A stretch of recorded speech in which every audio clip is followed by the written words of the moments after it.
Hi guys, this is Hamilcar bringing you an audio commentary of a game from the Pro League between GGPlay and Anytime. That's the third set of the match between Korean Air Force Ace and Woojin Stars. And Anytime, obviously, you can tell from the haircut, is representing Ace, and GGPlay is representing Woojin Stars. So we should see a good game. These are both fairly good players who were A-class, if not S-class, in their time. GGPlay won a Star League a couple years ago. Hasn't played up to that level since then, but still has been a decent competitive player. Anytime, I don't think has ever gone quite that deep, but has been a force to be reckoned with, both in the Pro League and in the individual leagues.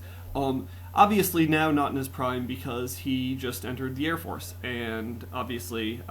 well, he's still playing StarCraft professionally for Air Force Ace. He doesn't have the same time to practice and keep his skills honed to their sharpest as he would otherwise. Still, though, I think he should be a formidable adversary for GGPlay. GGPlay, actually, one of my favorite Zerg players, simply by virtue of having been part of the epic game between GGPlay and Stork that happened in the Pro League either 1 or 2 seasons ago. You can find it commented on the Vile Attack account. It's about an hour and 20 minutes long, and it's just the most ridiculous back and forth, huge macro game that I've ever seen anyway. I won't spoil the result, but if you haven't seen it, you should go watch it. Anyhow, we'll see whether he's able to play up to that same level in this game, but so far, nothing too exciting. Putting down what looks like a 9 pool. I can't tell if that's a 9 pool or a 12 pool. I think it's a 9, so I don't see a second Overlord out. Meanwhile, Anytime is going for fairly standard build. Hasn't...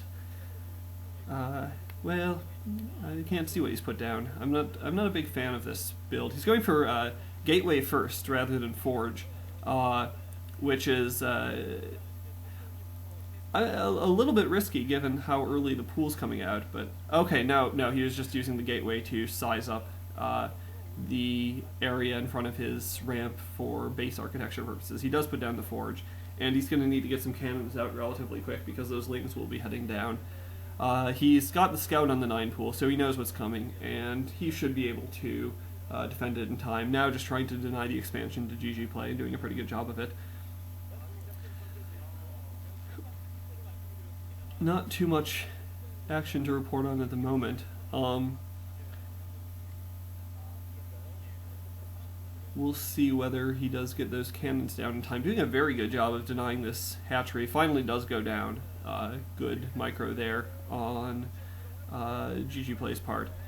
But the wings are now out, and they're streaming up towards the base. Another drone is heading out, I guess, to put down a third hatchery, I'd assume, which means GGPlay is going for quite a bit of macro, and probably trying to just use the early pool to create some sort of advantage, either in terms of doing some economic damage or giving himself early map control in order to allow him to get this macro build going.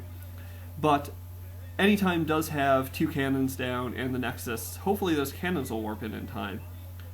One of them is in, and the second one is coming in now, so he should be safe. Third hatchery is going down. So GGPlay is going for a very macro-intensive game. He's getting his gas up, so I would imagine he'll go into relatively quick lair attack. He could get ling speed and try for a relatively late run by, but I'm not sure how successful that would be. I think Anytime has his ramp pretty well defended. Anytime in the meanwhile has got his gateway up, and there'll be a zealot coming out pretty soon, and he's got gas going down, so he'll be transitioning into a tech build, I'm sure, as well, and getting his tech out, probably Corsairs, together with something like Templar or Reavers. This map is Rush Hour 3. I've seen a few games on it, but honestly I don't have a great sense of what its strategic features are. It's a relatively large map, and there's a number of expansions that both players can claim, so it does tend, I think, towards these larger macro games. I think I saw a very long ZVZ, actually, on an earlier version of Rush Hour. I forget who the players involved were. I want to say that July was one of them, but any map that can produce a 30-plus minute ZVZ certainly has potential for long macro games in general.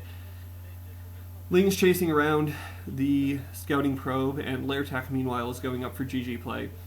He'll probably go for quick mutas, I'd imagine, off of 3 hatches. 3-hatch muta is a relatively common build in ZVP these days, and is relatively effective, though it's not as likely to lead to a quick win, because Protoss players are generally careful enough to get their Corsairs out and put a couple cannons out before the mutas come up.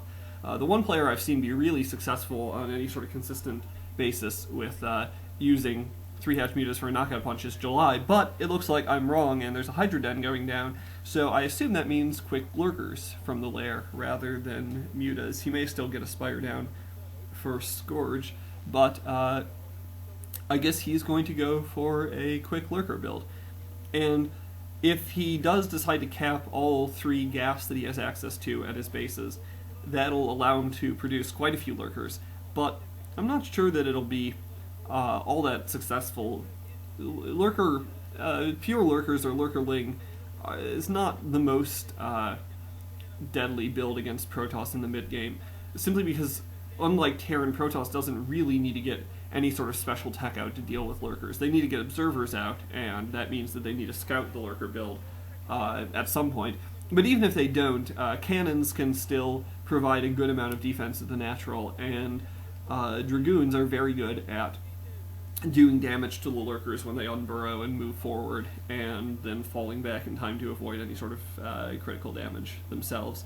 So I'm not sure that GGPlay is going to be able to accomplish a whole lot immediately with lurkers. He's pulling that Hydralisk back, probably so it won't be seen by these forces that are coming in for any time. And a Sunken Colony coming up.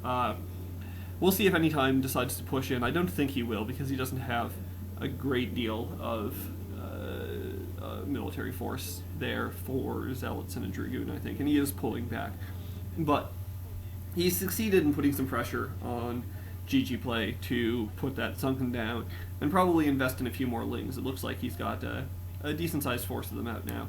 It might also delay the lurkers a little bit, but now he's going for that 3rd base. He might be able to do some damage there, but I think with the number of Lings, and a Dark Archon out very early, that's a surprising move. And now this force has been cornered by the Zerglings. I think Anytime moved it out too far and left it very vulnerable, given the number of Lings, and it's been just annihilated at a relatively small cost in terms of Zerglings. So that's a significant blow to Anytime. Anytime keeping his Dark Archon very well hid. I assume he'll try to use that for Maelstrom. Again, I'm not sure what that'll do, because in the mid-game there aren't enough units for there to be those huge clusters of either heavy air units or Ultralisks or whatever that we normally picture Maelstrom being really effective against. But it may do something if GGPlay decides to push in with mass Lings or something like that. I wish that Anytime, or I wish I could say that he were going for that Dark Archon for mind control, because one of the most epic features of that Stork GGPlay game was that Stork did in fact mind control one of GGPlay's drones, put down his own hatchery, and mind controlled some other units, and ended up using, among other things, Defiler play in the late game. That's the only time I've seen that happen, but I wish Protoss players would mind control. Would use mind control more, but I think 'tis not to be, unfortunately. We